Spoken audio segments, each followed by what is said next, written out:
Bismillahirrahmanirrahim. Assalamualaikum warahmatullahi wabarakatuh. Kami dari kelompok 4 mata kuliah konsep dasar sains SD. Kami akan menjelaskan mengenai perbedaan perkembangbiakan tumbuhan monokotil dan dikotil lewat video ini, serta contoh dan fungsi alat pertumbuhan dan perkembangbiakan pada tumbuhan, hewan, serta manusia. Oke guys, langsung saja kita ke pembahasan. Perbedaan tumbuhan monokotil dan dikotil. 1. Tumbuhan monokotil.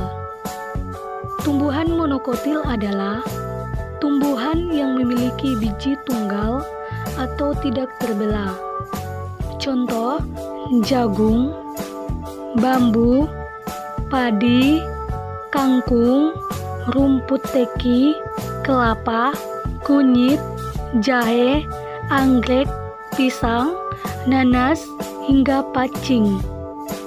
Adapun ciri-ciri yang dimiliki tumbuhan monokotil diantaranya: yang pertama, berbiji tunggal atau berkeping satu; yang kedua, tidak membelah saat berkecambah; yang ketiga, akarnya serabut; yang keempat, daunnya berbentuk halus dan bertulang sejajar; yang kelima, batang tidak berkecambah dan beruras-uras; yang keenam, ujung batang dilindungi oleh koleoptil; yang ketujuh, sebagian besar memiliki bunga yang tersusun dari mahkota bunga, kelopak bunga, dan benang sari berjumlah 3 buah. Yang kedelapan atau yang terakhir, tidak punya kambium pada batang maupun akarnya. Tumbuhan dikotil.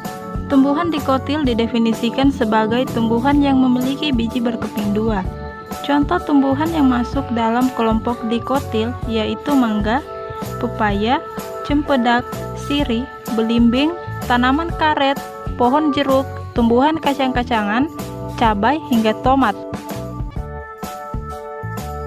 Ciri-ciri tumbuhan dikotil antara lain: 1. Memiliki biji berkeping 2; 2. Membelah saat berkecambah; 3. Akar tunggang; 4. Memiliki batang bercabang; 5. Tulang daun oval atau berjari; 6. Tidak memiliki tudung akar; 7. Batang berkambium; 8. Akar dan batang memiliki bentuk yang membesar; 9. Memiliki xilem dan floem; 10. Bagian bunga tersusun dari mahkota bunga, kelopak bunga, dan benang sari dengan jumlah 2, 4, 5 atau kelipatannya.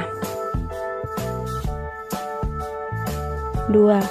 Contoh dan fungsi alat pertumbuhan dan perkembangbiakan pada tumbuhan, hewan, dan manusia. A. Tumbuhan atau tanaman. Dalam biologi, tumbuhan adalah organisme eukariota multiseluler yang tergolong ke dalam kerajaan Plantae.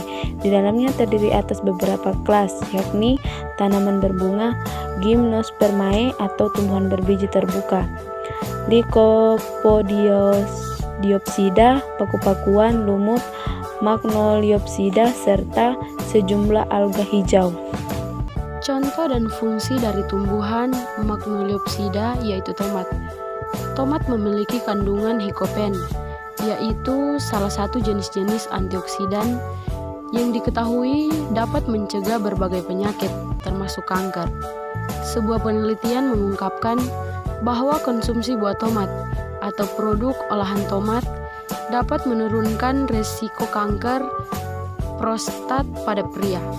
Oke, kita masuk pada poin B, yaitu hewan.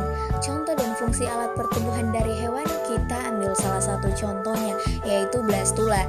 Nah, blastula ini memiliki fungsi untuk membentuk rongga blastokel di antara kutub fungsional dan kutub vegetal pada tahap akhir dari fase morula. Dan yang terakhir itu manusia. Contoh dan fungsi alat pertumbuhan dan perkembangan pada manusia, kita ambil salah satu contoh, yaitu otak. Otak adalah mesin penggerak segala aktivitas tubuh manusia. Otak ini berperan sebagai pusat kendali tubuh dan menyusun sistem saraf pusat atau yang biasa disebut dengan SSP. Sistem saraf inilah yang kemudian bekerja sama dengan sistem saraf tepi untuk memberikan kemampuan manusia dalam melakukan berbagai aktivitas seperti berjalan, berbicara, bernafas, hingga makan dan minum.